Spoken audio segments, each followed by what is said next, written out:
I'm on God time, what you want, huh? I'm on God time, what you want, huh? I'm on God time, what you want, huh? What you want, huh? I'm on God time, what you want, huh? What you want, huh? I'm on God time, what you want, huh? God time, we don't never waste. What's up, everybody? Welcome to Rock Top Sports Talk. This is boy Coach Rice. On this episode, just gonna be very blunt, very to the point, talking about this team, talking about things they got to do better, things they got to do the rest of the season, things we got to see, starting next year. So, with that being said, I'm gonna go and get this thing going, get my boy Rock Top Tom on here, guys. Hey, please. I know this is going to be a little different show. There's going to be a lot of negative, a lot of brutally honest comments that is thrown towards Tennessee football, and it is what it is. Me and Tom, I want Tennessee to be great. Tom wants Tennessee to be great. Tennessee fans in general are absolutely crazy. That's part of our fan base. But we want high expectations. We should have high expectations. And so we're going to get into all that. But before we get into all that, y'all go follow us on Rocky Top Sports Talk on the Facebook page. Go follow us on Twitter at Rocky Top Talks 1. Do all that good stuff. If you like the video, give us a thumbs up. Go back and watch all the past videos. Give those thumbs up. Share them out. Do all the YouTube stuff. Do all the Twitter stuff, Facebook stuff. Get this show out there. That's the goal. We're trying to grow this thing. Hey, it is what it is. It's a process. It's fine. I love just coming on here talking to my boy Tom and Joey when he's able to get on. He's just going through a really, really busy time right now. Hopefully Michael, Sam, and Casey when he's been busy with work. So hopefully get some other guys to come on. But all this is just for like guys like me and Tom. To be able to come on here, vent our frustrations, but still at the end of the day, we still love Tennessee Vols. We're going to be rooting for them as hard as ever come next Saturday when they play New Mexico State, and still want Josh Heupel and company to go do great things. But this episode is going to be a little different because we're about to be brutally honest about Coach Heupel and this coaching staff. So, Tom, before you get into your full-on rant, just first off, Saturday, what's your thoughts? I think we blew another opportunity in the last however many years, probably the last 22, 23 years, we've blown more opportunities to be an elite football team and had the pieces to be an elite football team than any other football team that exists. I'm sorry. That's just last night. I couldn't even listen to the game anymore. After the third turnover, I just couldn't even listening to a game on the radio is a lot of fun.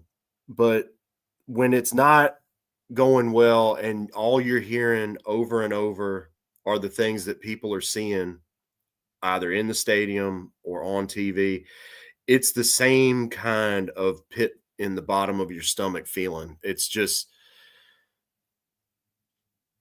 3 turnovers and 60 rushing yards is not acceptable at the University of Tennessee in year freaking 5 of Josh Heupel. It's not acceptable. They're not prepared to play. The offensive line can't open a hole like they used to. Don't know why. And when we do open a hole, it's not consistent. It's not acceptable in year 5. They're not prepared.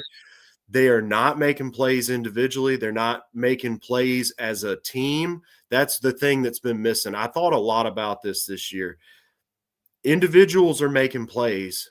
Yeah. That's why we are not a 3-win football team right now. Individuals are making plays, but it's not about the individual, and it's not about these big scoring, the big play potential. Yeah. It's about team effort. It's about team unity. It's about team chemistry. It's about the coaches putting the team in a position to be successful. And they didn't do any of that last night after that first drive. And you know what? We got lucky on the first drive that we got that penalty, or else Yeah. we'd have been really up the boat or up the creek without a boat to sit in. Yeah. I mean, it's just not acceptable. And I put it 100% on the people who are responsible for preparing a team to play. And that's Coach Heupel, Coach Banks, Coach Halsley. We've got some good, really good position coaches, but position coaches in this context are the same. They're the equivalent of individuals making plays. I love Rodney Garner. I think he's the best defensive line coach in the business. There might be an NFL guy or two out there that's as good as that, but Rodney G knows, and he gets his guys motivated to do their thing. But that's an individual trying to make plays. You know, he's an individual coach trying to do his thing the best that he can. It's about the team. It's about the other coaches. It's about unity and about everything that applies to the team. Like what Michael just said, that has pissed me off about Josh Heupel since Alabama 2022. Yeah. Since the game that he actually showed balls and did what we were able to do, where has that been? Where has that been? And I'm pretty sure that was just, I mean, I hate to say it at this point, and I was thinking it a few years ago. I think we were incredibly lucky to witness Hendon Hooker and Jalen Hyatt and those guys, you know, Darnell Wright, what they were able to do. That team was something else, man. That was a culmination of another guy's recruits with some that had left. You know, it's just bad. This is year 5, man. Like year 5, you don't cost your team your own game against Georgia by screwing around and calling pass plays in the last 30 seconds. And when the other team doesn't have timeouts, you run the football. Yeah. You run the football and you open up holes. And you know what? If you don't open up a hole and you get no gain, well, at least you get it 2 yards to the right. And Max Gilbert's got at least a straight shot. We win the Georgia game. You know, we should have won that one maybe 6 different ways. But it's just time after time after time, I see Josh Heupel making the same exact mistakes. And it starts before the game even comes around. It's not even game day yet, and the mistakes are starting. They play how they practice. And I guarantee you, if we were at practice, if every Tennessee fan that cares enough to be pissed off today was at practice, they would leave in disgust because of the way that things are going. You don't have to be at practice to know that these things are happening every single day and that they're not doing what they need to do to be elite on the field. That is a tenth of what I want to say. But that's and I know we're going to be able to keep going, and we're going to get Michael on here as well. It's because I mean he's on the same boat we are. And I'll put it on Twitter earlier, and you know, I can't say it on here because you know I refrain from my language on here, and then on our actual account. But on my personal stuff, I'm going to say what I want to say because that's my Tennessee Vol fan freedom. I can say who I want to say and tweet whoever I want to tweet at. absolutely. And so Tennessee, Coach Heupel, I'm going to give him his credit. He's pulled Tennessee out the gutter and pulled them, up to a high the ceiling in which I think Coach Heupel can get to, and that's doing what he did last year and in 2022. I don't think Coach Heupel could get anything above that because of his team's undisciplined. His team, he doesn't. He don't play with the same pair of balls he coached with than he did in 21 and 2022. I don't know what changed in him, and part of me thinks it's Golish not being on the staff. Now, I'm not saying that this offense hasn't done great things this year. This offense has done great things this year, and with the quarterback came in mid-year. So I'm going to give Coach Heupel a lot of credit for what this offense has done. Clap to that. But I think there's not a guy on the offensive side of the ball that demands greatness in practice and will get, as a coach, get in someone's face and demand it to be better and quit not being physical, not, getting to a spot, playing faster, playing physical, playing with intensity, and demanding it to be perfect. And that's what Coach Golesh was. Coach Golesh was the first person that, would say, we got to be better. We have to do things, the little things better, and not actually say it up at the press conference like Coach Heupel says week in, week out after they lose. Yep. He actually, right when it happens in practice, it's changed. And you can't tell me that don't happen that happens in practice, because this team does not play with the same fire and physicality that they played with 2 years and intensity and tempo and all that that they played in 21 and 22. I'm telling you, the 21 team played with a whole lot more effort, and a whole lot more discipline, and a whole lot more intensity than this team plays with this year. And that's sad. From year one, when they had nothing to lose, they were playing balls to the wall than what this team plays with this year. 100%. And that's why, and people were getting on to me about it. I say, go get Lane Kiffin. I know it ain't going to happen. At least that dude plays with nothing to lose, coaches with nothing to lose, and plays like he's the best coach on the field and his team is the best team on the field. That's how he coaches. Yeah. And instead of playing this coaching of, and making stupid mistakes this is year 10 of his coaching tenure, head coaching tenure. It's inexcusable for some of the mistakes he makes. And now I'm not saying I'd go in there and do anything better, but as a coach that's getting paid $9-point-something million, he needs to be better. I'm sick of sitting here going back and forth with the Sunshine Pumpers and the other people, the people that are along the line that says, but look at where we are, man. Look at where we were. I get that. That's fine and dandy. I appreciate that. There's nothing not saying for me that I don't appreciate what Coach Heupel's done and what this coaching staff is doing. But he's never going to take us to the next level. He's not, unless he goes and gets some defensive coordinator that is absolutely teetotally opposite to Tim Banks, and then goes get someone that's an OC that will light a fire, or it might not even be the OC, it may be the offensive line coach.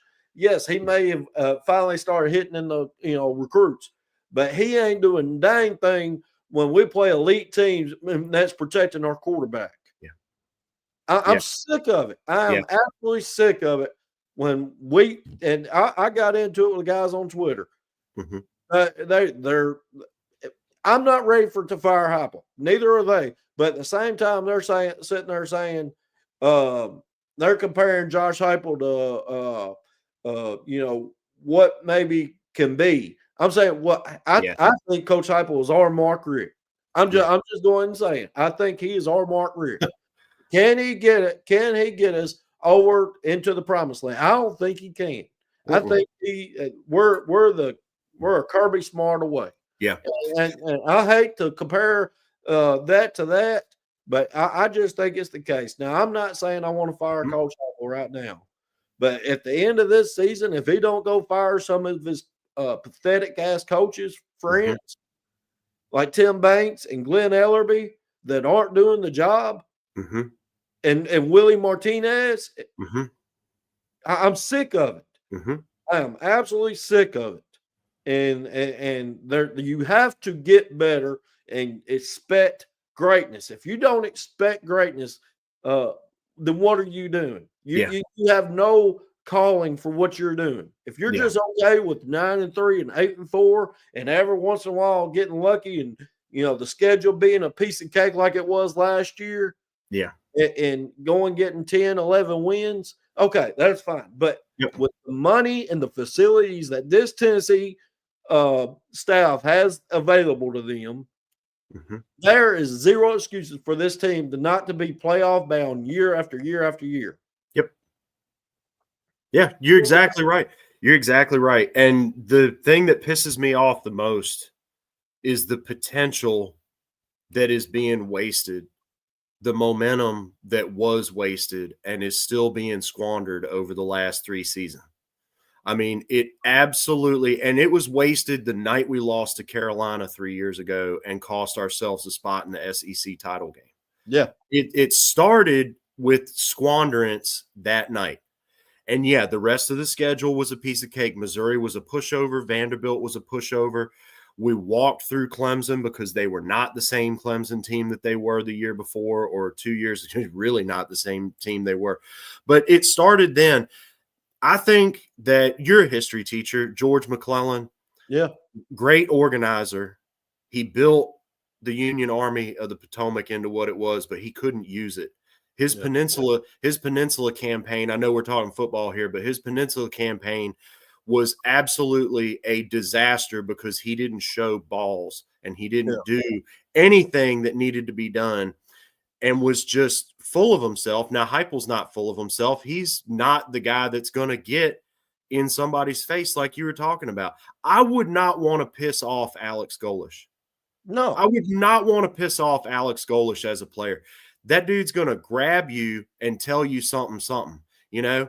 I mean, we need a fire eater. We need a world beater. We need people who are going to squeeze every bit of pulp out of this thing that they possibly can. And somebody's going to have to rip it out of their hands. They want to do it that bad.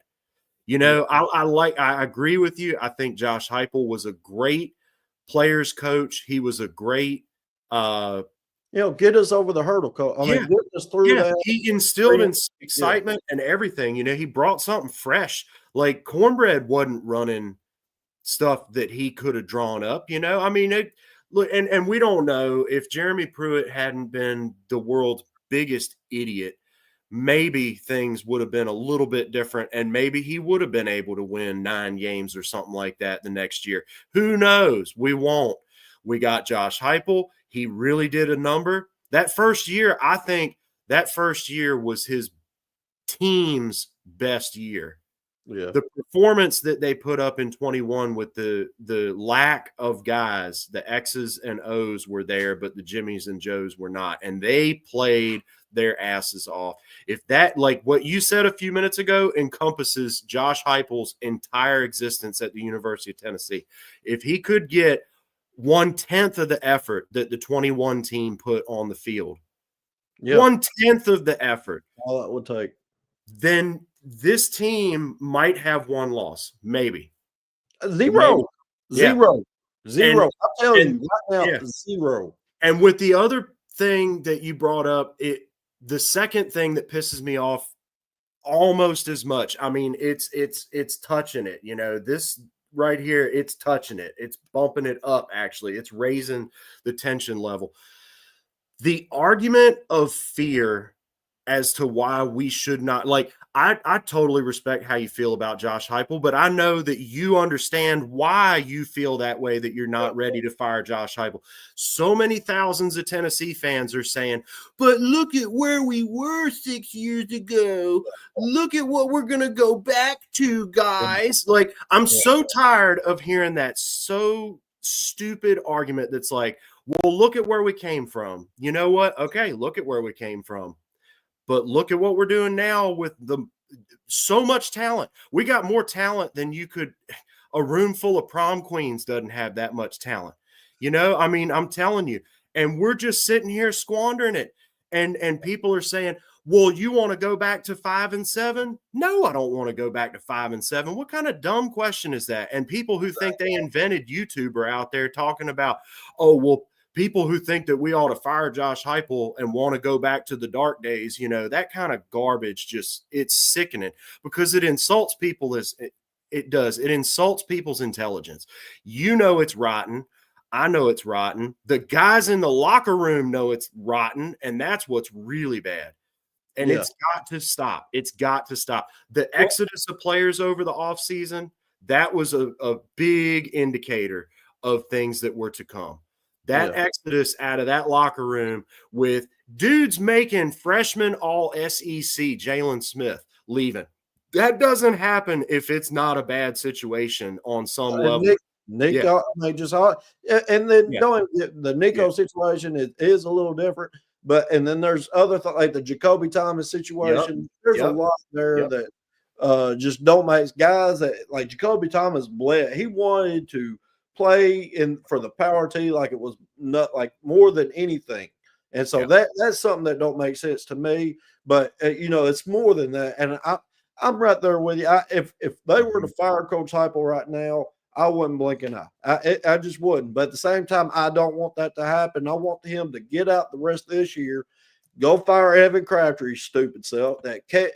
This special team is gone. It's one of the worst special teams unit in the nation. To me, bar none. You can't kick return. You can't punt return without muffing the daggone punch. You can't kick a field goal, a 37-yard field goal, and your kicker can't kick in clutch moments. He can kick when it doesn't freaking matter or we're up by 30, but who gives a care about that? I want him to kick a freaking game-winning field goal against Georgia or kick an important field goal against Oklahoma when it freaking matters and quit looking there like, oh, I missed it. No shit, you missed it. Yeah. That's all. I'm going to get fired up. I feel you. What it is. I feel you. And I'm right there with you. These guys that sit here and just make excuses, no, it's the coaching. It starts with the coaching. Starts and ends with the coaching. Yes, the players have to go execute, but the players you recruit, it's the players you get from the transfer portal. It's the players you evaluate. It's the players that in the game plan you put in front of the players to put them in position to go do their job. It all starts with that. Now, I get it. There's a lot that goes around that with the transfer portal and NIL and all that. It is a little difficult. I'm not putting that past them. It is very difficult to field a roster full of Tennessee Vols. But at the same time, they have to do better. It's point blank. You're putting a team on the field that leads the SEC or up top part of the SEC in penalties year after year. And I get it because we run more plays. I do. But that shouldn't be an excuse. Be better. Yeah. You shouldn't be losing these games where you're favorited in. It's a home game. It's the atmosphere is supposed to be electric. I'll get back to the atmosphere later on because that wasn't there last night either. Thanks to Kevin White and his high ticket prices. This team does not play with fire and intensity. I can't remember. Like I said, 21-22 is the last time I really saw a team play with fire and intensity on both sides of the ball and in special teams, playing as a team that has the fire that say, you're not overlooking us. And a coach and a head coach that does the same thing. Coach Heupel has not played with a pair between his legs since 22. It's just point blank. I don't know what happened after the 2022 season, who talked to him, what dumb mentor he thinks is his mentor. But there's going to be several rants in this episode. And I'm here for it. Sick of the inconsistency during the game. This team has not played 4 quarters all year. And I can't remember the Tennessee team under Coach Heupel since 22 that's played 4 quarters. And that goes back to the coaches. I mean, I'm sick of the whiningness of our fans that say, look at where we're at now. I don't care. Expectations changes the standard.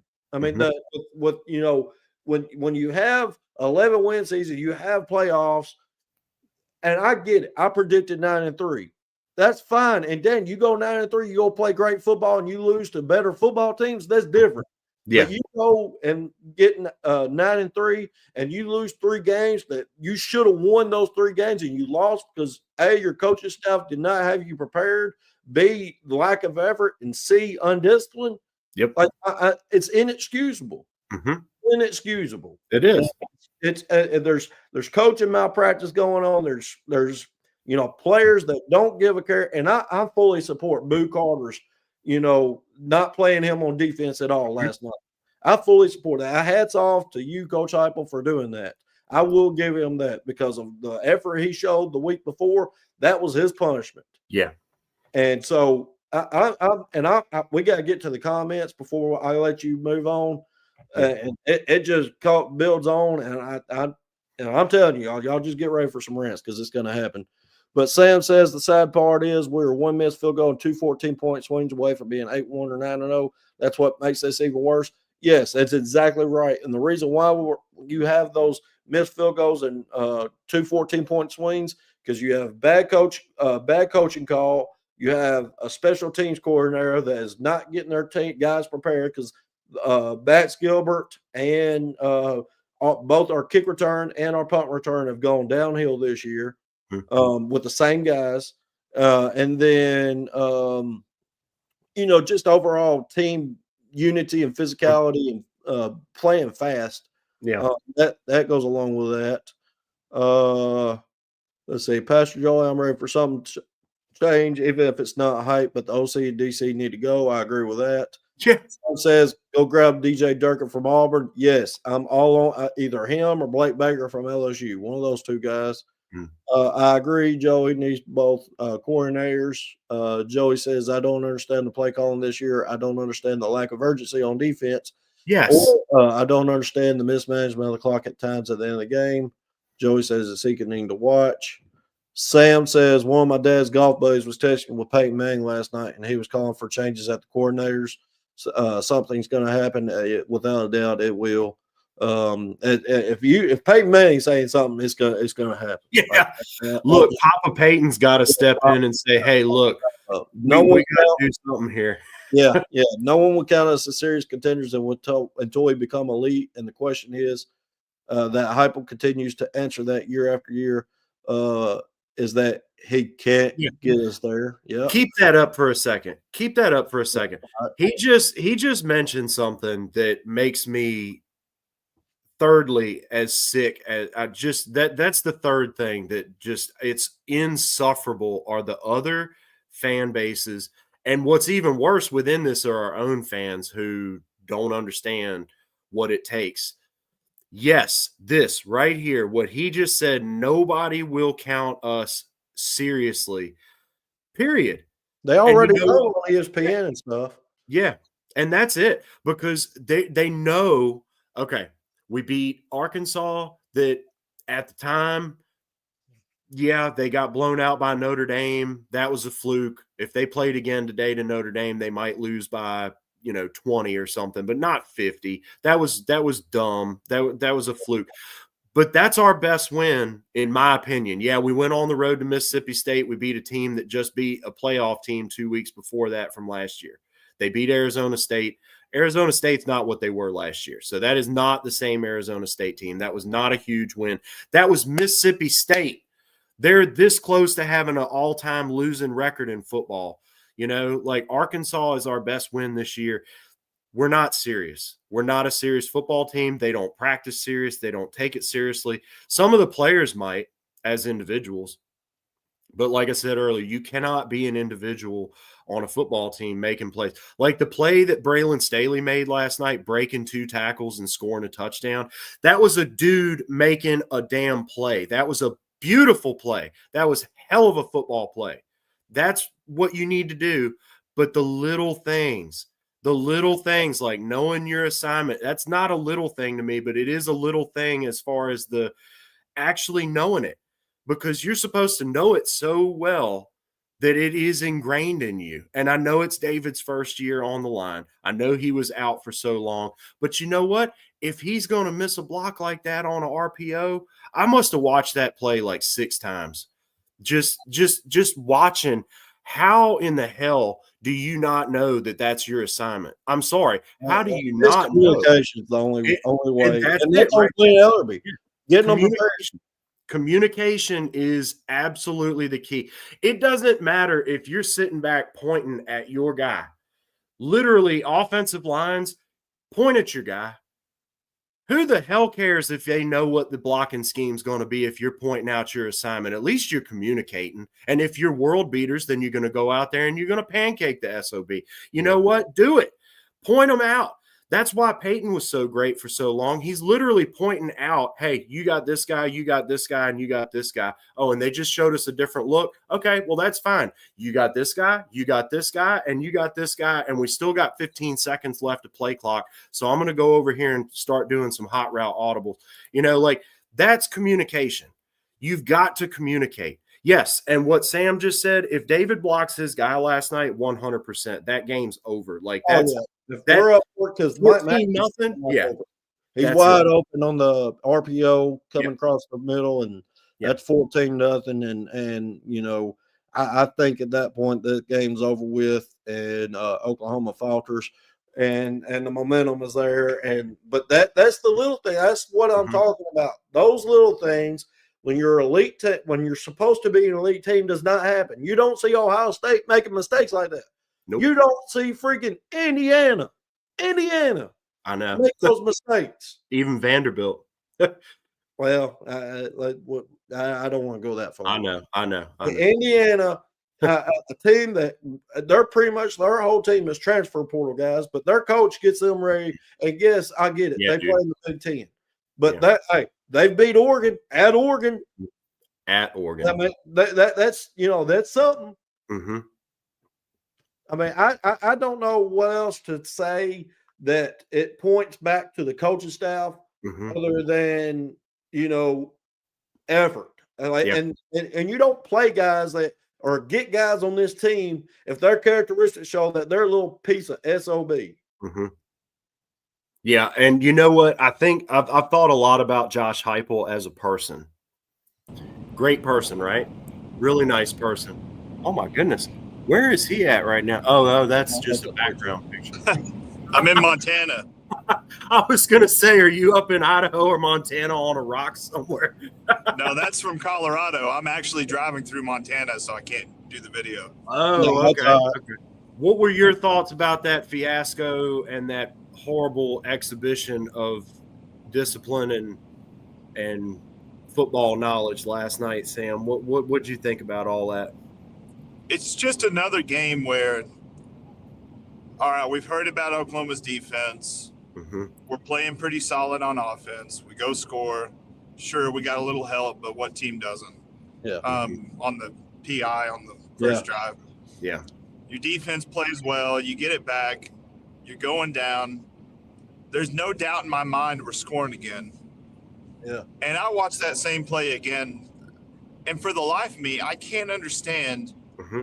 I don't think I've ever seen a right tackle completely just disregard the guy that's lined up right across from him. And then the guy drags Miles Kitselman 20 yards down the field. I want to say I had some hope, but once that happened, I thought, we're losing. This game's over. That's what I said too. It's just like Alabama. I said it after the missed field goal. I said it after the missed field. I said you can't win games like this doing BS like this. You can't. That's just as fair a point. Yeah. But that, like you just said, Sam, that was just like the Alabama game for me. Honestly, when that happened in that Alabama game, I knew we were going to lose. Period. Yep. I knew it against elite. I knew it. Yep. I knew it was just like. Yeah, and it was just like what happened against Oklahoma in 2015. Yeah. I was in the stadium watching it happen when we turned that ball over and they scored. I said, you know what? God, it's happening all over again. It's happening all over again. And this is the kind of stuff, look, these are the kinds of things that dog a team forever. You know why Notre Dame used to win the national title every year? Because everybody thought they were going to win the national title, and it was 60, 70, 80 years ago, and that's just the way things work. You make things happen by willing them to happen with your play, your effort, your intensity, and the overall trajectory of the entire thing. That is a real thing.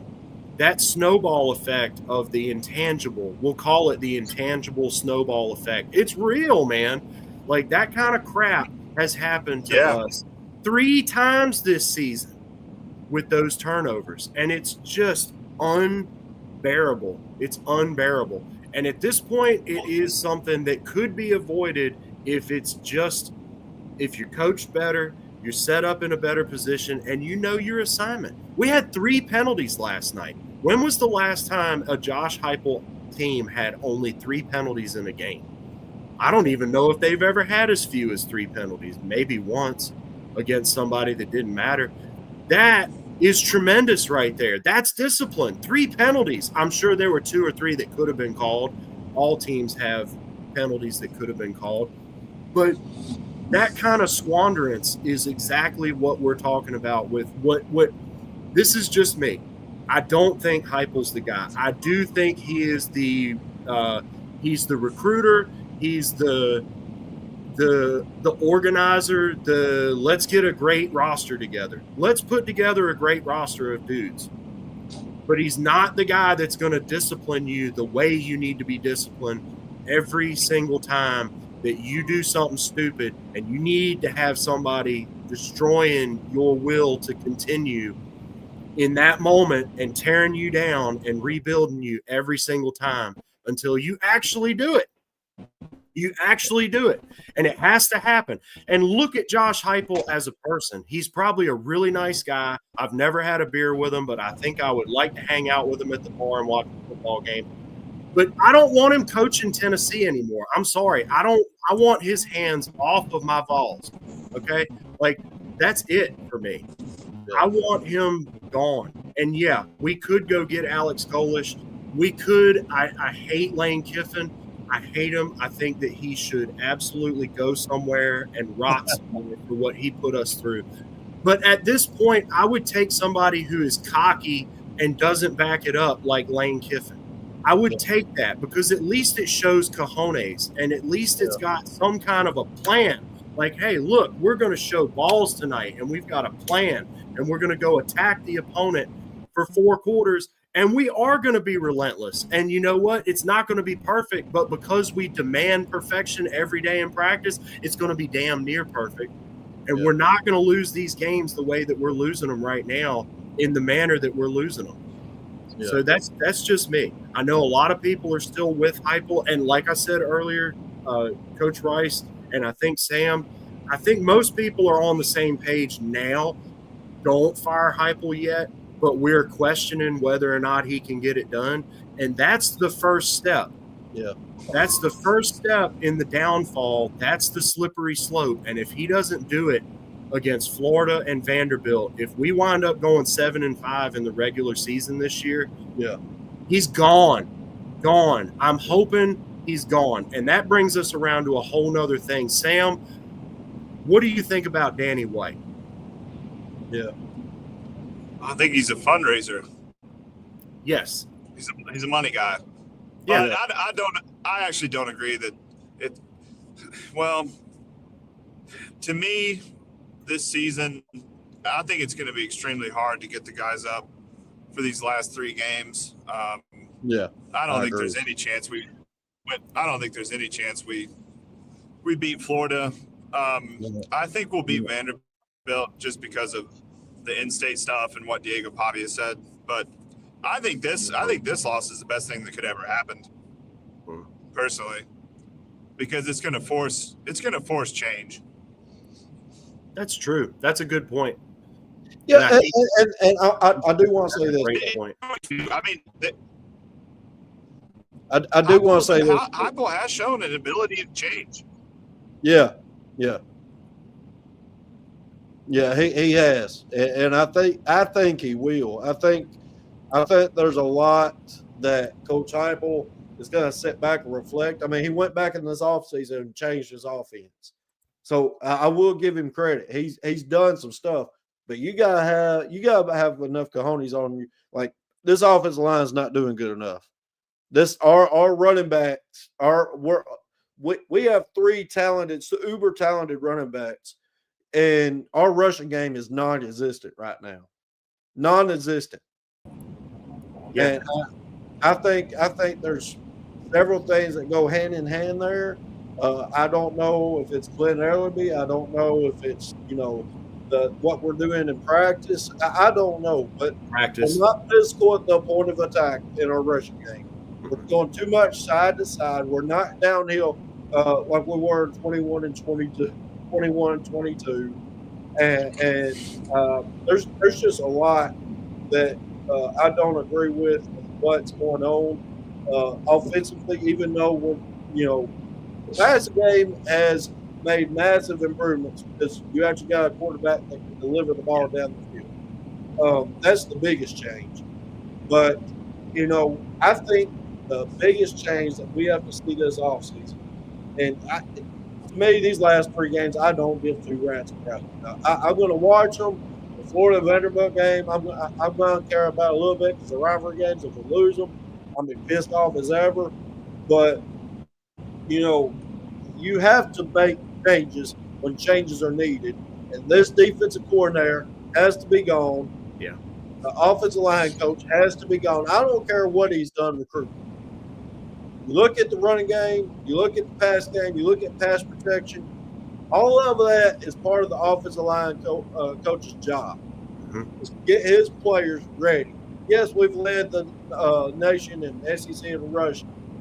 Well, we've got better at passing, but now look what we're doing rushing wise. Horrible. It's good teams. We had 68 yards rushing last night. I think it was 60 I mean, that's on inexcusable. 35 attempts. Inexcusable. Yeah. And so I think that's the biggest thing you got to look at is keep Heupel, Danny White, get your head out of your butt, quit worrying about money, and go talk to Coach Heupel and say, hey, you got to go make these changes. Peyton Manning, you go talk to him. You got to make these changes. Yeah. Like, you're not going to be a team that goes forward and is that elite team that's a national championship contender year after year. You don't go make these changes. Yeah. And if you don't make these changes, it's going to be your head that's going to end up falling off the platter in the end. Yeah. And I hate that for him because I do like Coach Heupel as a coach as far as some of the things he's done for this program. But at the same time, if you're not willing to make the changes needed, I'm done with it. Then go. You got to want to kill every single time you step on the practice field. You got to want to absolutely tear somebody a new one. Okay? At this level, with these guys making money, professionalization, having destroyed that special spark that made collegiate sports what they used to be. As a coach now, and this is why Saban got out of it, he didn't want to deal with that prima donna crap. It was already there to an extent because it was already in existence in every level of sports that you're ever going to see. You're going to have some kid who thinks that his own thing, and you're going to have to tear him down. And you're going to have to tear him down every time that he needs to be torn down and do it over and over. And that's why he got out. And what you're talking about, you hit the nail on the head. I do appreciate it, and I don't want to come off as unappreciative of what Heupel had done before. But I'm going to be completely honest. I think that right there. I think that some of this is that he did get lucky with some serious dudes that Jeremy Pruitt recruited and put together that offensive line. And, of course, Cooper Mays was not a Pruitt recruit as much as he just was, a Tennessee Vol. He was going to be a Tennessee Vol. Everybody knew he was going to be a Tennessee Vol. I'm pretty sure that it was a combination of that, and Saban may not have had what he always had before, being able to pay kids, There's a whole collection of things. It's like a confluence of events that led to us beating Alabama. And then, of course, we could have beat Georgia. We had 13 penalties that game for like 100 and some yards, but we could have beat them. But anyway, or it was like 9 or 10 penalties for 100 and some yards. But there's luck and there's opportunism within the luck, and we have not taken advantage of it. We did not take advantage of the momentum we had in 2023 coming off the 22 season, and it has spiraled out of control. It has spiraled out of control, and I think that the whole Nico thing in the offseason, it was a perfect reason for people to say, you know what, Josh Heupel's showing some balls here with this Nico kid. He's holding the program hostage. Well, it's easy to show some balls with somebody that doesn't show up to the practice field, and all you have to do is text them and say goodbye. It's a hard thing to do, to go to practice every day and hold a grown man at 24 years old responsible for his inability or his inaction during practice every day. It's a Should've done hard the same thing. thing to Luke Carter.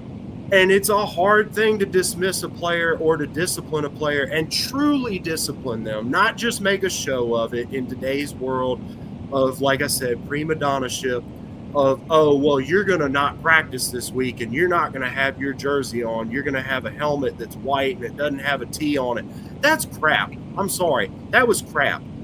If I'm coaching that team, his ass would have been so gone, it's not even funny. And he could be waiting on the Colorado sideline all year this year because we know he's going to Colorado. And you know what? That's fine. But it's hard. My point was, it's hard to do the things every single day that need to be done. You don't want to do the hardest thing every day. But the ones that really know what it is to be elite, yeah, they do want to do the hardest damn thing that needs to be done every day. Because if you can do the hardest thing that needs to be done every single day, day in and day out, that is the ultimate discipline. That is the ultimate competitorship. That's the elite factor that we need. We've got the talent. The talent's there. It's just not being used. It's not being used at all. It's not being held accountable. Yeah. I mean, there's no reason why it's just the discipline and the physicality of this team is just not there this year. We're soft. It's like the Peyton Lewis tackle. That fourth down should have never have happened because Peyton Lewis, who's supposed to be our big bruiser back, got tackled by a little arm swat, and he had that's inexcusable. That fourth down should have never have happened. And that game's completely different if he gets that first down. Mm-hmm. Now, I'm sick of yes, we're putting up points. Yes, we're putting up points. Mm-hmm. Well, guess what? Against the good teams, Alabama and Oklahoma, as far as defenses goes, you squash the bed.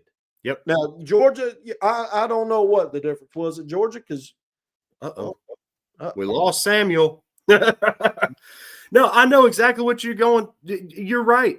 What happened against Georgia was we caught them earlier in the season, and they're not the elite defense that they were 2, 3, 4 years ago. They're just not.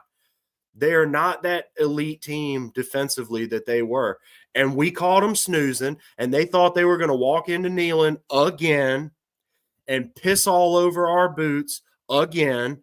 And you know what? They still eked out a W because of luck, bad luck, and horrible calls and a confluence of events I haven't seen in Neyland Stadium in probably 15 years.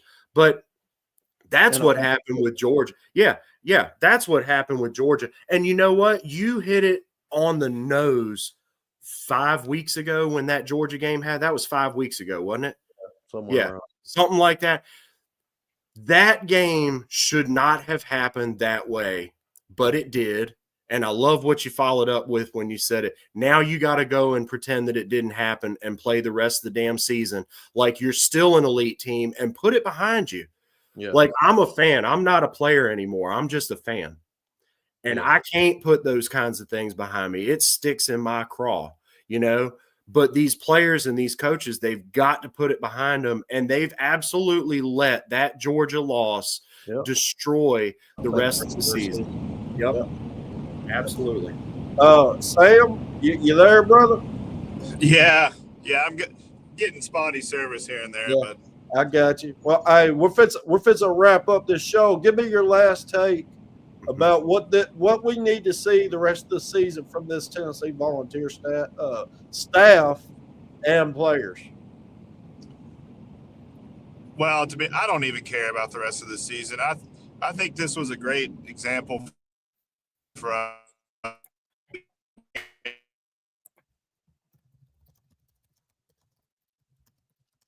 Can you hear him, Tom? No, not anymore. If they go get a good defense, there you go. There he is. Hear me now? Yeah, we hear you now. Long story short, I think we can be elite on offense next year. If they go get a good defensive coordinator and hit hard, I think we can be right back there. Yeah, I agree. We could be. I agree with you. I think we're a great DC away, and a couple other balls to the wall players. We need a Jawan Jennings on this. Ah, yes. I go and tell you, Juwan Jennings wasn't going to let that shit happen that happened yesterday against Alabama. Mm-mm. I go and tell you, he wouldn't have let it happen. It's and Boo Carter. Oh, you'll tell would have been. Juwan Jennings would have been fighting Boo Carter. Fighting. I can go ahead and tell you, it wouldn't have happened. And from stories I've heard about the 98 and 99 teams too, man, like it. Let me tell Sam real quick. Hey, we appreciate you, bro. I get it. You out there in the rolling hills of Montana. So he's out near the Yellowstone. Yeah, he's out near the Yellowstone, brother. So we appreciate you for coming on as much as you could, brother. Go ahead, Tom. Those guys have run him off, man. They'd have run off the quitters and the primos and all that kind of crap. And you know what? They all talk about used to having given Peerless Price a bunch of crap for being a little bit yappy. He was a little bit yappy, but you know what? Peerless Price showed up and played for the Tennessee Vols on Saturdays, baby. You know, I mean, he might have done a little bit of this, but in practice, he made other people better. You know, that kind of thing is what we're missing. And it brings me back. I'm going to say it every single time we do a show. Somehow I'm going to get triggered into talking about professionalization. We pioneered the idiotic notion, and of course it was going to be Tennessee that did this. Of course it would be my Volunteers. We pioneered the idiotic notion that we could just professionally purchase a great football team, and we paid a kid. I think this has more to do with it than even the squandering of the momentum from 2022. I think paying Nico Iamaleava all that money just to sign with Tennessee, and that was literally what they did. They bought him just like other schools are buying other players, but that was the penultimate contract at that point. No other collegiate player had gotten that kind of money. And Tennessee said, you know what? We're going to pioneer this new era of professionalization. We're going to go buy the best. We're going to make a splash in the recruiting. And what they did was they put all in on a kid that was all in on himself. And he wanted everything for himself. And that created a locker room rot situation that has compiled and spiraled out of control at this point. And it is it's a whole different set of circumstances than I think a lot of other teams have, because they're all paying too. But they did it after, and they didn't have the horrible luck of wearing the orange. And hey, you know what? We put our money on the wrong horse, man. You know, that kind of selfishness and that kind of idiocy, it is baffling how you can do that. And then not only do that, but it doesn't translate on the field 2 years into the experiment. And then he leaves anyway, proving that it was all about the money. Yeah. And then what happens? Oh, well, we got other guys not showing up for the activities, team activities. Oh, well, he's not off the team. Well, you know what? The notion that we all had that it's all about the money here at Tennessee has now been reinforced. You know, it's been reinforced. And then that seeps in at some level. Even the most elite competitor is going to have a degree of lack of give a damn for just a second, because they're going to say, well, you know what? Look, I love Sam Pendleton. I think Sam Pendleton's great. He's got a little bit of technique to work on, but as far as his personality and what he talks about, you know, the way that he talks about football, I love him to death. He's an offensive lineman's offensive lineman. I love it. But even in that kind of a guy that you can go to bat for and that's going to go to bat for you, even in that kind of a guy, the notion of what I was just talking about is going to seep in at some level, and it affects your play. And then when you've got coaches that are not putting you in a position to be successful every day, they're not eating your ass like they should every day, that compounds the situation. And then you got poor performances like that. We wasted that home field opportunity. You know, it's making me sick, man. It makes me sick. I love Tennessee. And it makes me so sad to think that, you know, when you were young, when I was young, the year 2000 comes around, nobody would have thought that we'd have endured the times of troubles that we have for so long, and that we would be sitting here having this conversation in this way right now, the way that we have for years, year after year after year, just the disasters after disasters, 12 men on the field when the LSU game, the comeback that Oklahoma had against us, the comeback that Florida had against us on our own field goals against Alabama, the blocked field goals, the Mount Cody, I mean, just the horrible stuff. That is now, unfortunately, what we are and what we got to break out of. And the only way to do it is to want to eat and to want to kill every single day when you wake up. And until they do that, it's going to be Alabama's and Florida's from here on out, and Oklahoma games from here on out. Yeah, I agree. I think that there has to be a mentality, and Coach Heupel had it when in 21-22. I don't know what happened. I think he has to get back to that. I don't know if it was goalish. I don't know. There was some magic there on that staff that was just completely different. But, hey, great episode, bro. Me and you always going to, give our thoughts. We're not going to hold anything back. Yeah. It just is what it is. I mean, I'm a Tennessee fan through and through. We'll never end being a Tennessee fan. We'll always be a Tennessee fan. And whoever's coaching, I'm going to support them. But at the end of the same day, I'm going to be criticizing the heck out of them, whether y'all like it or not, because I want my Tennessee Vols to be better, expect them to be better, and I want championships. I don't want mediocre 9-10 win seasons. I want the opportunity to play for championships, and that's it. That's all I expect. I mean, if you're as a Tennessee fan and you expect less, then you're okay with mediocrity. I'm not. I can't settle for that. I don't expect my teams to settle for that. I want perfection. I mean, it is. I know it's impossible to reach, but you could dang near want it.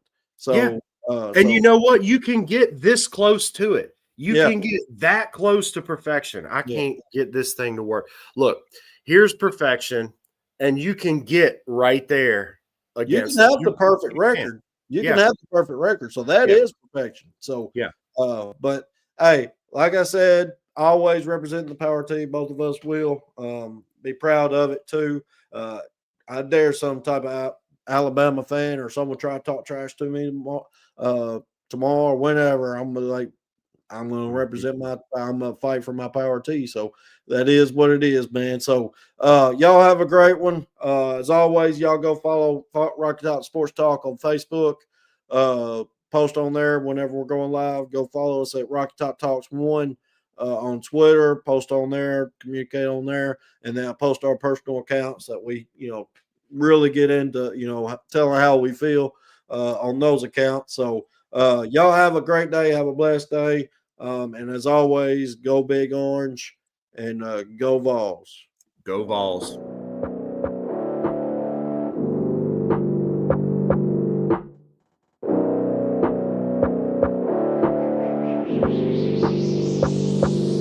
I've been up and I've been down and I done seen it all. Was in the gym working my shot, now they pass me the ball. They never answer when I call, now I'm the one they call. I done been up and I've been down and I done seen